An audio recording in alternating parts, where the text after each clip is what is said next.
We did this silent meditation retreat in a place called the Istana, which is a luxurious spa retreat meditation center that is on a cliff top overlooking the ocean. It couldn't have been in a more luxurious place.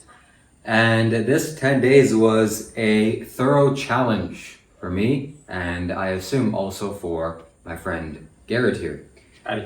Adi Asaya. So, why was it a challenge? Because not speaking is a challenge. You can't approach people with your problems, your issues, or your difficulties. You can always approach the teacher, but that's different. You can't socialize for entertainment. And at the same time, you can't use your phone for entertainment or for any other purpose or any purpose at all. Your phone gets confiscated. So those are the first few simple challenges that you have to overcome and face.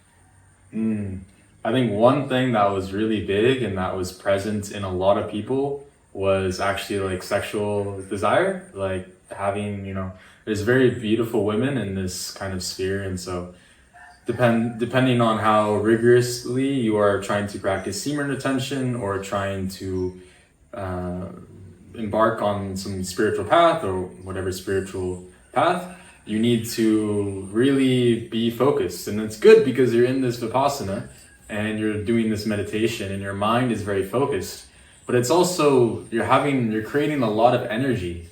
And so that energy is going to be, alive within you. So you need to make sure that it is channeling in the right direction. When you have a very powerful stream of currents of water or a current of this spiritual energy, even a little bit of it, if it's flowing into some area that you don't want it to be flowing into, then you're going to be creating desire. Like on some of the days, and this is maybe something that maybe some spiritual circles wouldn't be open about, but like there is definitely, like I was having desire within the meditation, like sexual desire was arising, and actually within my body, like I couldn't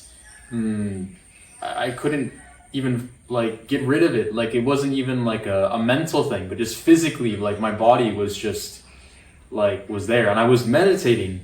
But actually this is called jing, and sometimes this means that your qi, your jing, is like a precursor to your qi, and Taoism is being filled. So it's actually a good positive thing. And some if you look at it in that way, if it's not connected to sexual desire. Yeah, it can be a symptom of entering the jhanas, like the meditative absorptions actually is getting an erection actually. So I faced an erection in the 10-day Vipassana retreat. Why? Because I'm a normal, healthy male, and that's just what happens when you see beautiful, half-naked women walking around this resort. It was not a usual Vipassana retreat because there was a spa, right? So there's all these girls in bikinis also while you're doing this meditation as well. Yes. So that was another added challenge. To me, it wasn't a challenge because I embraced it. And whatever was happening, I didn't resist the temptations or the sensations. Whatever lustful desires that I had, I just allowed them to flow, and they had space to do whatever they wanted to do. And I wasn't going to act on them. I knew that. So I was safe. And whatever wanted to come inside of me, that would be fine. So what other challenges did we experience? Well, let's leave the challenges aside. Let's experience or talk about the benefits. What benefits did we receive from sitting in 10 days of silence? One of the biggest and most major benefit that I've experienced after the 10 days were finished was the bliss and peace that I've gotten, realizing that I actually don't need my phone, and I haven't used my phone for 10 days. When I finally did receive my phone, it was like an alien piece of technology. In fact, I remember putting it in my pocket, and I remember my thigh hurting. I always knew this to some extent, but it was very big confirmation that these technologies are not meant to be in close contact with your human body. It's bad for your physiology. So also the addiction that I had to my phone lessened and weakened. And my friend, you're probably also addicted to your phone. We all are. It's such a big, stimulating tool, and companies pay billions of dollars, literally, to make you addicted to their products. So it's a huge issue, and I almost didn't want to use my phone when I got it back. Yeah, I remember my very first reaction was that this thing is just like weird. In the past, when I was first starting out on the spiritual path, I was discovering things and I was doing some things that I wouldn't do anymore today whatsoever. But like, for example, I was taking psychedelics and exploring higher dimensions of reality. And for me, it was like after I was coming out of the retreats, I was feeling like this kind of come up when you would take psychedelics, like this life force energy kind of bubbling within. So I was feeling very good, and on the drive back, I was feeling great. But the very second when I had my phone, I took my phone out and I looked at this thing. At first, I just like saw it. It was very weird because this thing is always with you, and then for 10 days you didn't have it, and then you saw it again. It's like, oh, like I'm conscious of this. Like this is weird. And then my second immediate reaction was that not only is this weird that I'm this experience, but this item is strange. Like like Shiva said, it's like an alien device. It's not meant to be here. It's like something that is like, if you saw like an ancient, if you saw like a photo of medieval times and then you saw some futuristic device there, it felt like it didn't fit within shouldn't fit within the realm of reality for some reason. For me at that time, that was just a feeling that I got. But besides that, I thought the retreat was great. It's lots of, I really enjoyed after when I got to talk with everybody, and it's so good to spend these 8 hours in silence. Even if you're not concentrated, even if you're not meditating, you're spending this time just sitting there.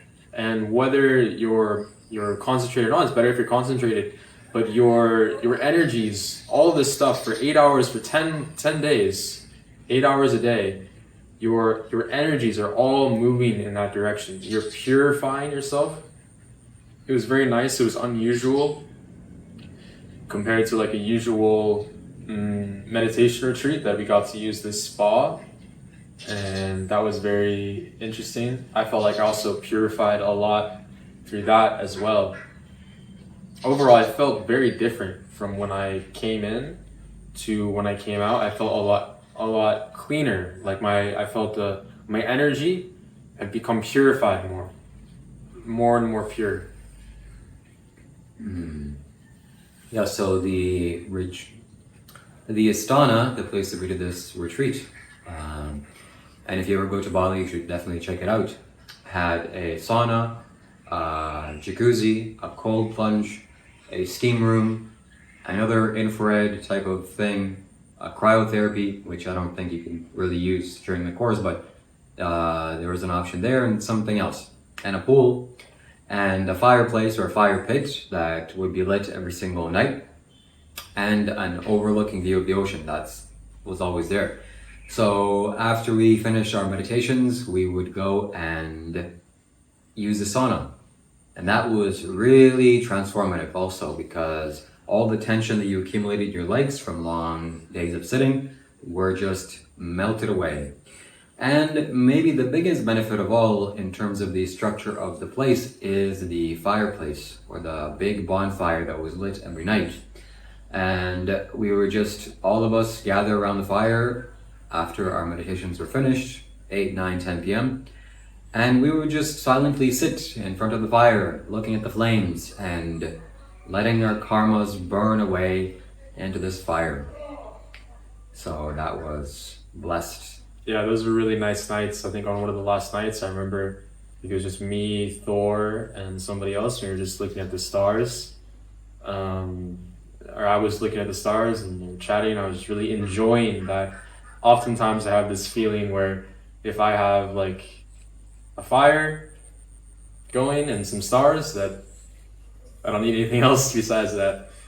And also, I feel like Leo maybe is starting to feel a little bit less, starting to like me a little bit more after this retreat, I think, which is really nice. Our friend group. So that was another thing that was really nice. And I also got to know Jay a lot better, bonded with him a little bit. What do you think about the talks at the end? Who do you think did the best talk? Because we all, at the end of this, we had a talk before transitioning back into speaking. We had a halfway point where we each had a little speech, so to speak. Yeah. So the owner decided that on the 8th or 9th day, on the 9th day, we all had to each individually walk up in front of the class and give a speech, and that would be the first thing we say to break the silence. So it was a lot of fun, and when I get my speech that was recorded and it's going to get sent to me, I'm going to upload it here on YouTube. So definitely watch it when you see it show up. Stay tuned for that. And who had the best speech? I don't know. I think Sterling had the best speech, which was he was an employee of the owner that owned the Astana. You wouldn't know him, but yeah, that was. I'm glad to say that the food was really good. Also, the food was quite repetitive, meaning it would repeat after a cycle. So one cycle would end after 3 days, and then the next cycle would come, and the same food would arrive.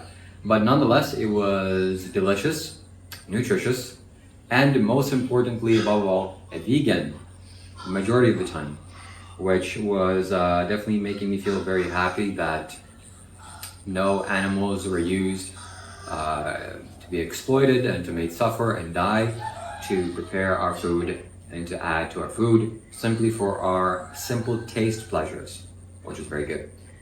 And we ate a lot of tofu there. And I know Garrett here doesn't like onions and garlic. I don't really either. That was one downside, that the food had lots of onion and garlic.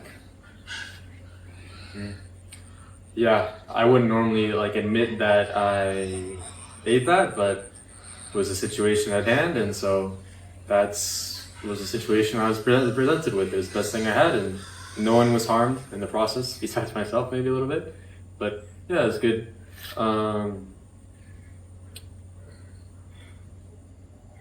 It was really good that we got to spend so much time in silence. Silence is really, that's so gone in today's society. So we had these 10 days we were completely separate, not only from our phones, not only from these devices completely, and from talking with. It was the best thing I had, and no one was harmed in the process, besides myself maybe a little bit. But yeah, it was good.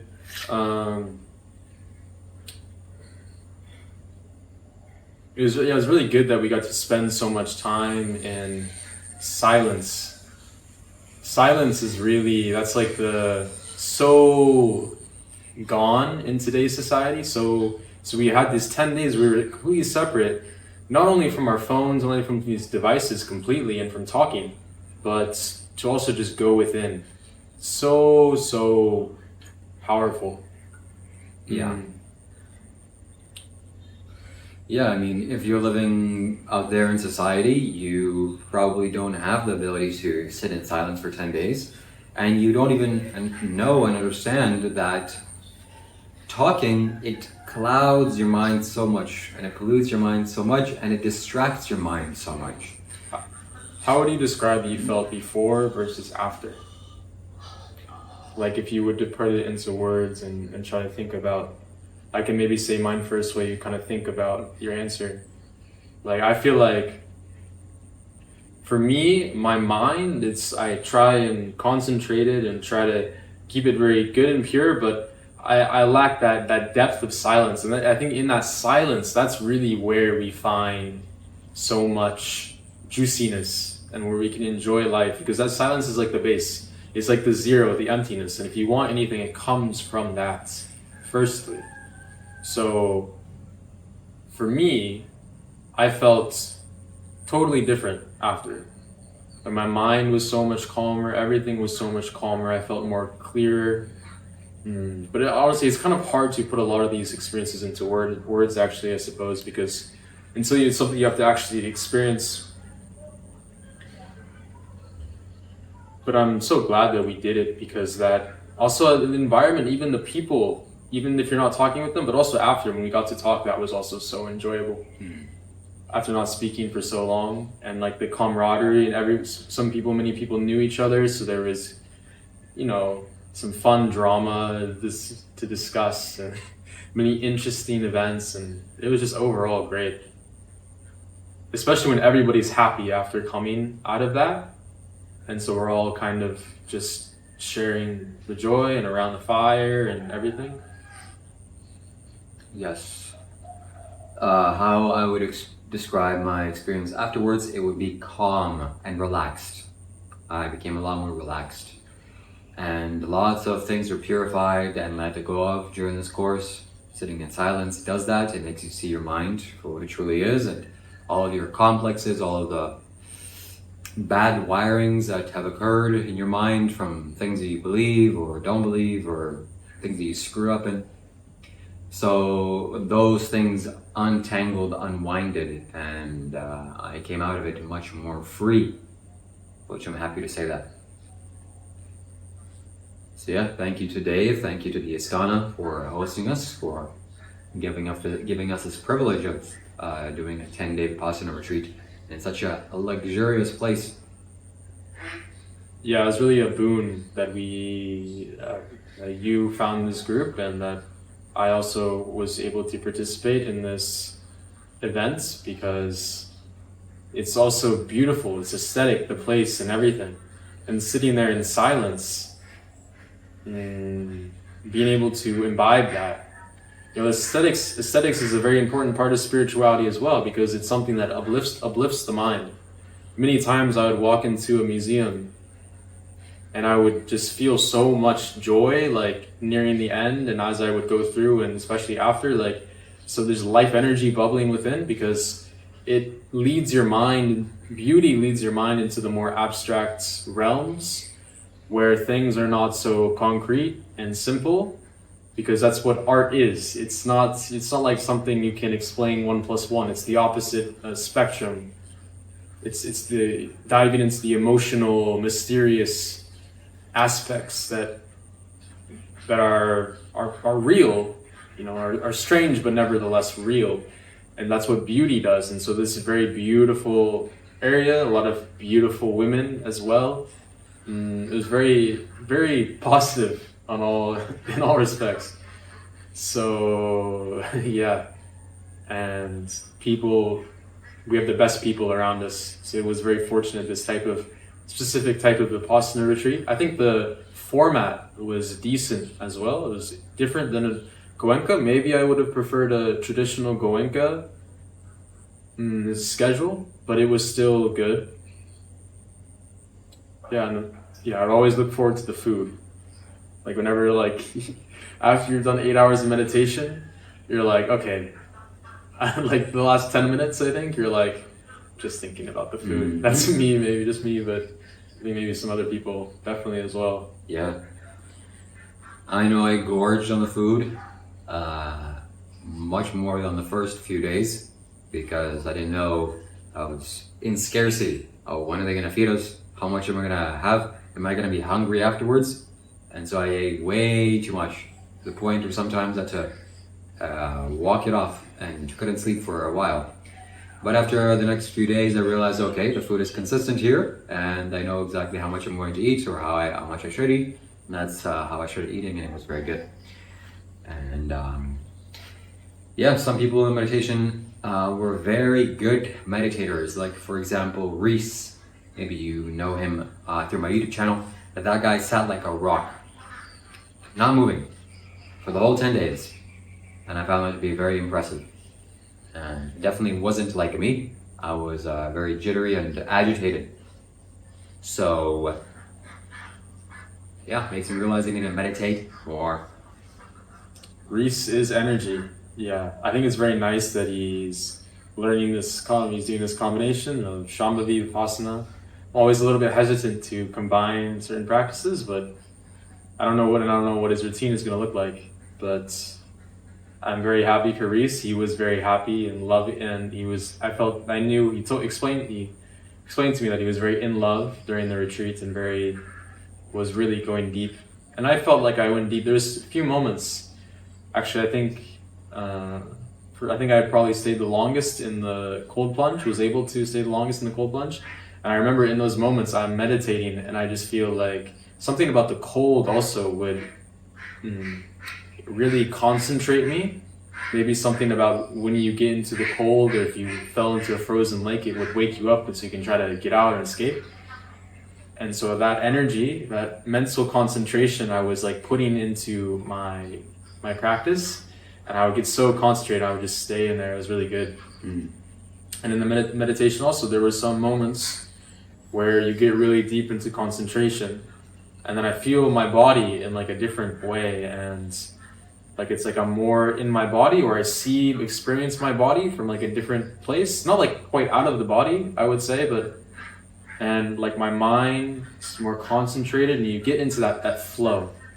That flow is something that you can really find, especially these long durations that you're doing, and there's always, I think, a little bit of dissolution that occurs, even if it's not the real final dissolution. When you spend those 10 days, there's some sort of dissolution. And you, especially for me, noticed it after the 10 days were over. Like, it's kind of hard to know when you're in the dissolution, when you're in it, because you're dissolved. So it's like you don't notice how different stuff is and what's going on. And then when I was on the car ride home, I was returning to my the material world within my mind, and I was reflecting, oh yeah, I actually have made this amount of progress. I have actually done all of this stuff. So if you're going 3 or 4 days and you feel like you haven't made any progress, stick till the end of the 10 days, and then you'll look back and you're like, oh yeah, even though during it maybe I didn't feel like I was making progress, when you have some vantage point, you're like, oh yeah, actually I did make a lot of progress. I do feel very different than how I felt going into the experience. Yeah, and I would suggest for you, the viewer watching this, to go online and visit SN Goenka's 10-day meditation retreat, or meaning go online and register and sign up, because these places are usually very booked.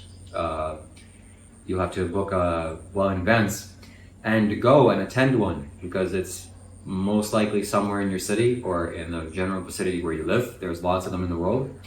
And sit for 10 days. It's going to be very painful, very hard, but you got to sit through all of it and complete it, because you'll reap the benefits afterwards. So what are you waiting for? Do it. Do it. Just do it. Do one if there's a desert near you. I mean, who knows if there's any desert near you, but I did an experience. My first Vipassana, this was my second Vipassana, and my first Vipassana experience was in a desert. And for me, that changed a lot of things, because you're in that silence, you feel that dissolution, and the desert just magnifies that dissolution because there's no noise. There's something mystical, special for me personally, also about the desert. Jesus went into the desert, supposedly. So that's, I feel like it's a very good thing. But we did it here in the jungle, and it was also great. And there were monkeys, I think, on the first day. We had some monkey who charged Shiva nearly, and ran right by Shiva. Yeah, it's experience for sure. There were cats. I really like these Astana cats. The cats at the Astana. I spent much time playing with them in my off periods. And they would sneak into our room. At night we would try to sleep, and they would sneak in, and Leo doesn't know how to shower. Or, I mean, I don't know what I'm saying. Leo was leaving the whole, I don't know if I just expose this. I think the showers they were messed up. I think I did it a little bit too, but like the shower floor, the whole floor was wet. Yeah. I don't know how interesting that is for the audience, but you guys are getting into all the intricacies of what was going on. Yeah, one day Leo took a shower and he came out and the whole floor of the shower was wet. It's like a puddle. not a puddle. It was like an ocean. Yeah. So yeah, 10-day Vipassana was worth it. You gotta do it. Trust me, the benefits are there. Yeah, you're waiting for you to receive it. We both did it. The results are here, clear. We're both gonna maintain our practice, meditate daily. In fact, I'm gonna meditate after this. So that's it. That's the end of our video. Unless you have anything else to share or say. See you next time. Yeah, sign up, do it. Connect. You can connect with some people as well, some spiritual people. Just sign up now, because you're gonna have to. If you don't do it now, then you have to do it in advance. Do it, commit to it, just get it done, and then you'll have to go, and then it'll be worth it. It'll be great. Just do it. Do it.